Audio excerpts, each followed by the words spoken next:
कर दी। Welcome to botany classes. आज मैं आपको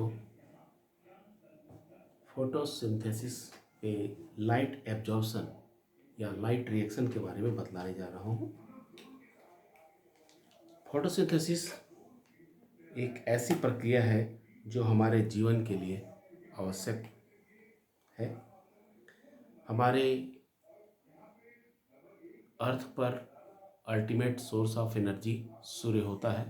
ये सूर्य हमें ऊर्जा प्रदान करने का कार्य करता है। प्रत्यक्ष या अप्रत्यक्ष रूप से हमारी सभी आवश्यकताएं जो होती हैं वो इसी सूर्य के माध्यम से पूरी होती हैं।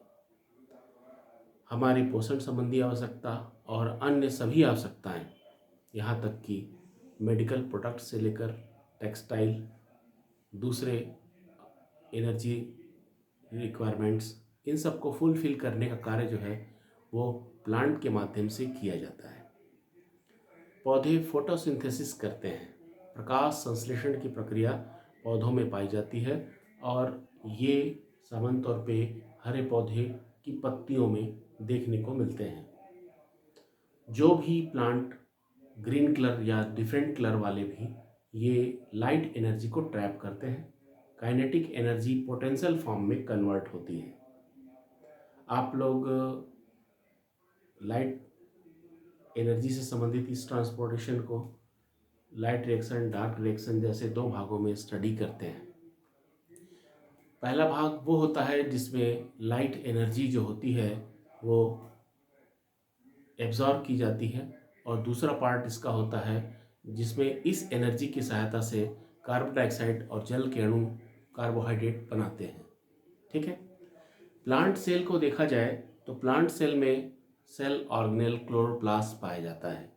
जिन ऑर्गेनिजम्स में क्लोरोप्लास्ट नहीं होता वहाँ पर एक मेम्ब्रेनस स्ट्रक्चर थाइलाकॉइड पाया जाता है जो लाइट एनर्जी को ट्रैप करने में इन्वॉल्व होता है। ऑटोट्रॉफिक ऑर्गेनिजम्स जो होते हैं ये फोटो ऑटोट्रॉफिक या कीमो ऑटोट्रॉफिक दो तरह के होते हैं। फोटोसिंथेसिस से हमारा सेंस फोटो ऑटोट्रॉफिक ऑर्गेनिजम्स से होता है। इसमें पाए जाते हैं क्लोरोप्लास्ट। क्लोरोप्लास्ट विभिन्न आकार के देखने को मिलते हैं। ये एक डबल मेम्ब्रेन बाउंड स्ट्रक्चर होता है।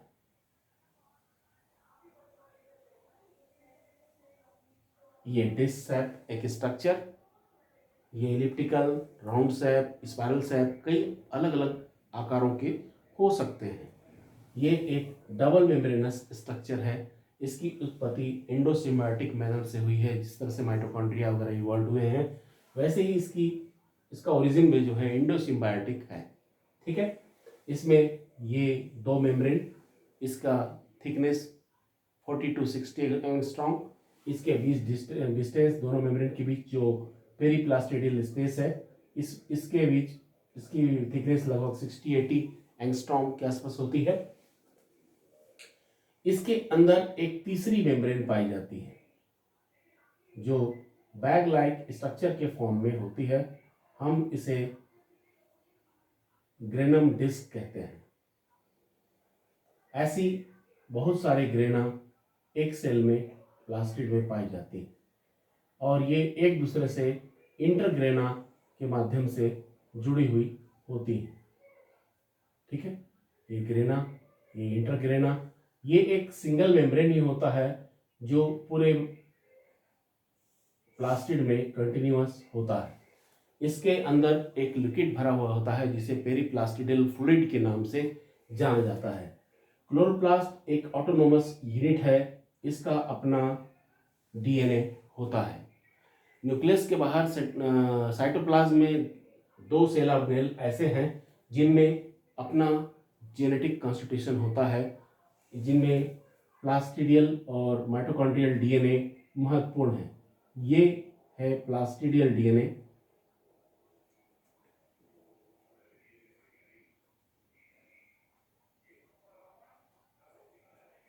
ये आउटर मेम्ब्रेन, ये इनर मेम्ब्रेन और ये है इसके बीच स्पेस। ठीक है। ये है ग्रेनम डिस्क।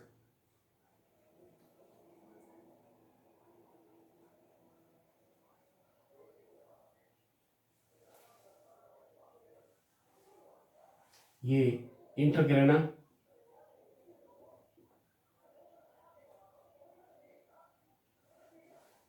इसमें बहुत सारे एंजाइम भरे हुए होते हैं। इसमें 70S राइबोसोम अंदर भी हो सकता है।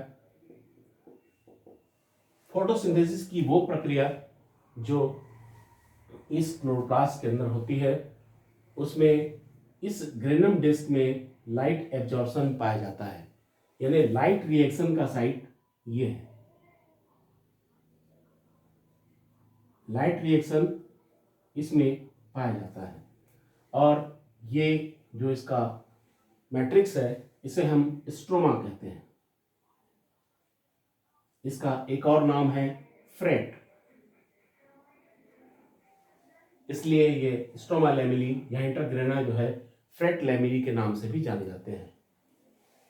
लाइट एब्जॉर्प्शन इनके माध्यम से होता है। एक सेल में बहुत सारे प्लास्टिड हो सकते हैं। ये प्लास्टिड वेल ऑर्गेनाइज्ड होते हैं यूकैरियोटिक सेल्स में। प्रोकैरियोटिक सेल्स में केवल थाइलाकॉइड बैग्स होती हैं, इस तरह की थाइलाकॉइड बैग्स होती हैं और इसमें फोटोसिंथेटिक पिगमेंट पाए जाते हैं और वो लाइट रिएक्शन को संपादित करते हैं। बाकी प्रक्रियाएं साइटोसोल में हो जाती हैं। ठीक है, अब देखिए सामान्य तौर पे ये पिगमेंट कितने प्रकार के होते हैं और प्लास्टिड को हम किन तीन भागों में बांट सकते हैं। सबसे पहले प्लास्टिड के तीन टाइप होते हैं बेसिक। एक क्लोरोप्लास्ट,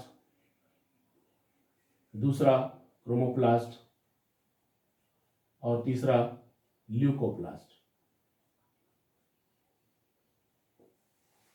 ये सेल ऑर्गेनेली है। क्लोरोप्लास्ट और क्रोमोप्लास्ट ये फोटो एक्टिव होते हैं।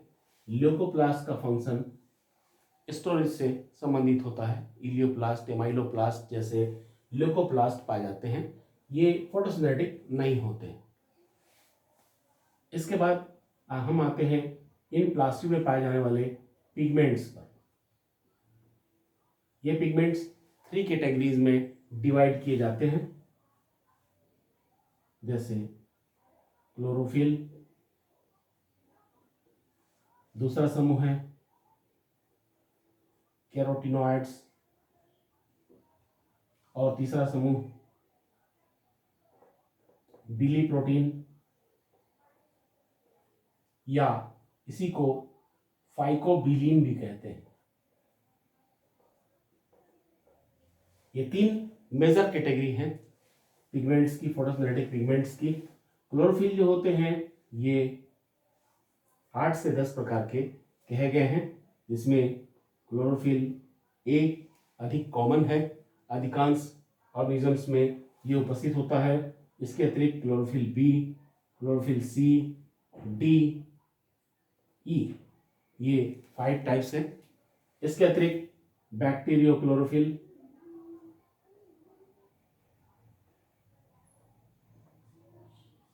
ये भी ए बी सी डी, ये 4 प्रकार के होते हैं।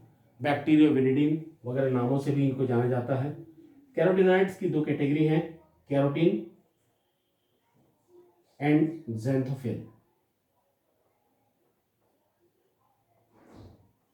फाइकोबिलेंस की भी अनेक समूह ऐसे हैं जो फाइकोबिलेंस में गिने जाते हैं। 30 के आसपास ऐसे कंपाउंड हैं जो इसमें काउंट किए जाते हैं। अब जो क्लोरोफिल का स्ट्रक्चर है वो देखिए। ये फोटोसिंथेटिक पिगमेंट है, लाइट एनर्जी को ट्रैप करना इनका काम होता है। अब क्लोरोफिल जो होता है ये मैं इसे कुछ इस तरह से ड्रा करता हूं।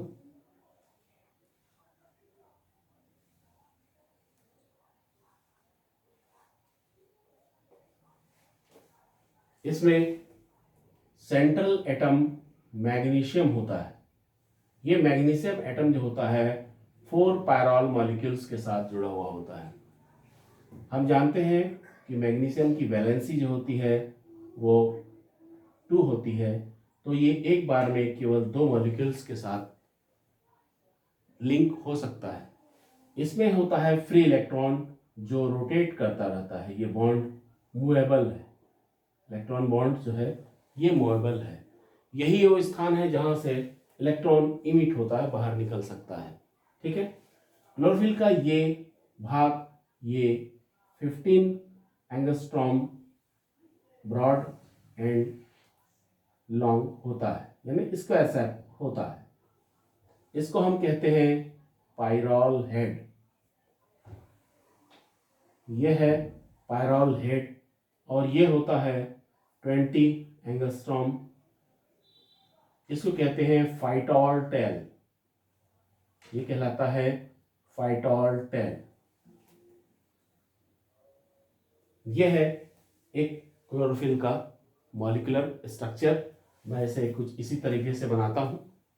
अब क्लोरोफिल ए, बी और बैक्टीरियल क्लोरोफिल ए में क्या डिफरेंस होता है वो देखिए।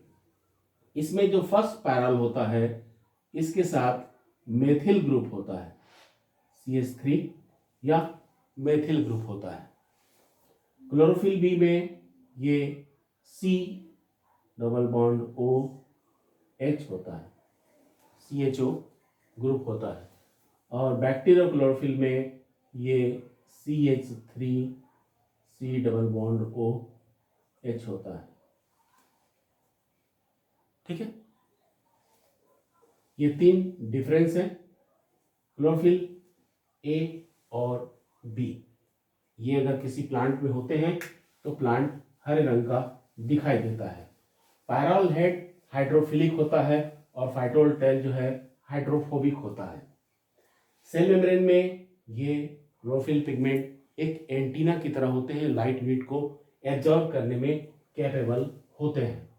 अब हम जानते हैं कि जो सोलर रेडिएशन है उसका एक छोटा सा भाग जो होता है, जो लगभग 400 से 700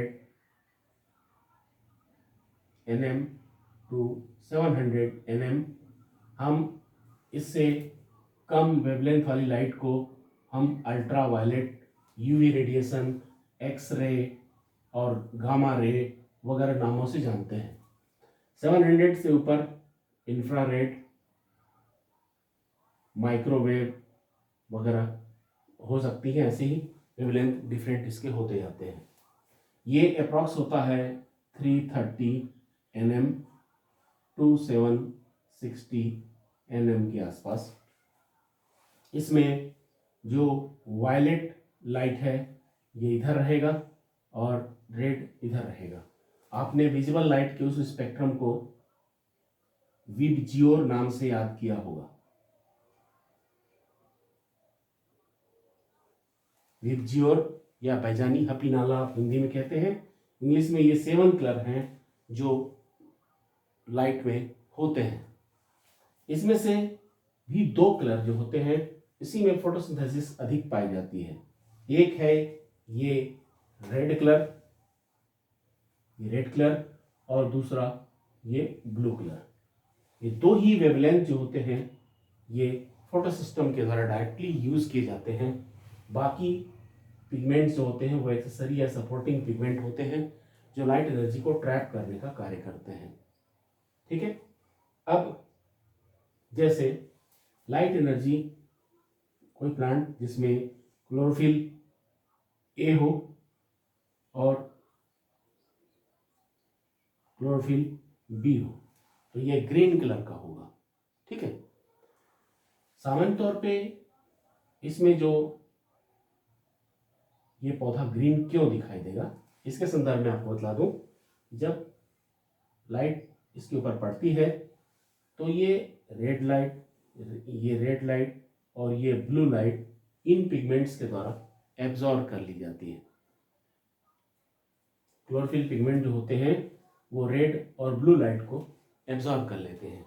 इसमें से जो ये ग्रीन लाइट है यही रिफ्लेक्ट होती है। इसलिए जो हरे पौधे होते हैं जिनमें क्लोरोफिल ए और बी एक्सेस पिगमेंट के रूप में होते हैं ये हरे रंग के दिखलाई देते हैं। इन दोनों के बीच ये जो कलर होता है इसका वेवलेंथ ही जो है वो कम एब्जॉर्ब होता है और यही रिफ्लेक्ट होकर आंखों तक पहुंचता है। इसलिए क्लोरोफिल ए बी युक्त ऑर्गेनिज्म जो है वो ग्रीन कलर के दिखाई देते हैं। अब इसमें रेडिएशन कैसे एब्जॉर्ब होता है? सामान्य तौर पे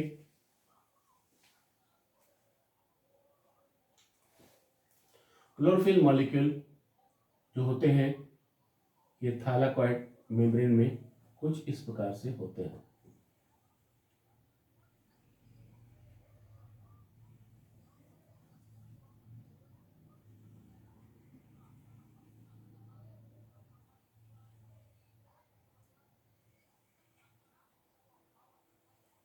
ये दोहरी झिल्ली एक यूनिट मेम्ब्रेन जो कि थालाकॉइड मेम्ब्रेन के नाम से जानी जाती है। यह है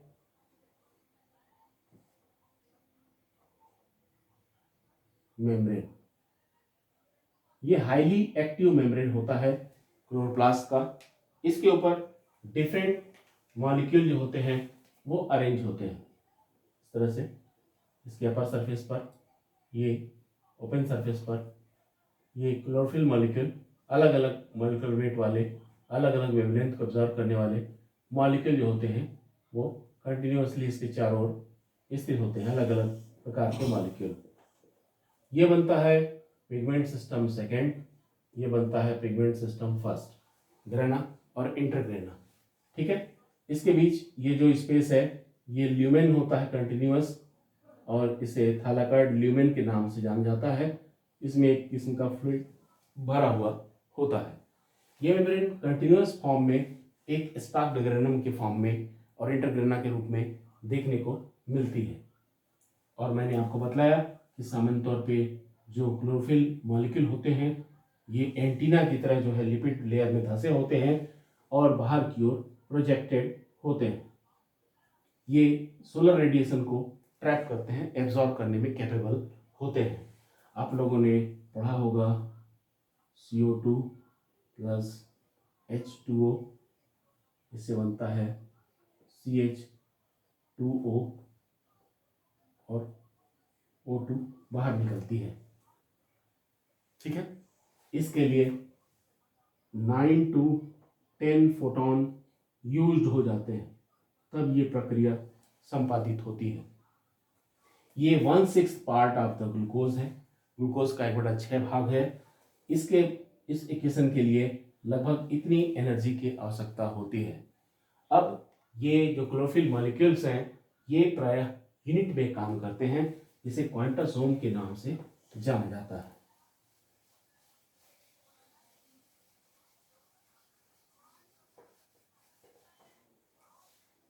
सबसे पहले रॉबर्ट हिल ने देखा था कि हरे पौधे आयरन एलिमेंट वगैरह की उपस्थिति में सनलाइट में ऑक्सीजन इमिट करते हैं। ये प्रक्रिया हिल रिएक्शन के नाम से जानी गई, और हिल रिएक्शन जो होता है वो लाइट रिएक्शन के नाम से जाना जाता है। क्योंकि रॉबर्ट हिल ने इसको डिस्कवर किया था इसलिए ये हिल रिएक्शन कहलाता है। फोटोसिंथेसिस का फर्स्ट पार्ट जिसमें लाइट एनर्जी एब्जॉर्ब होती है और ATP और NADP के फॉर्म में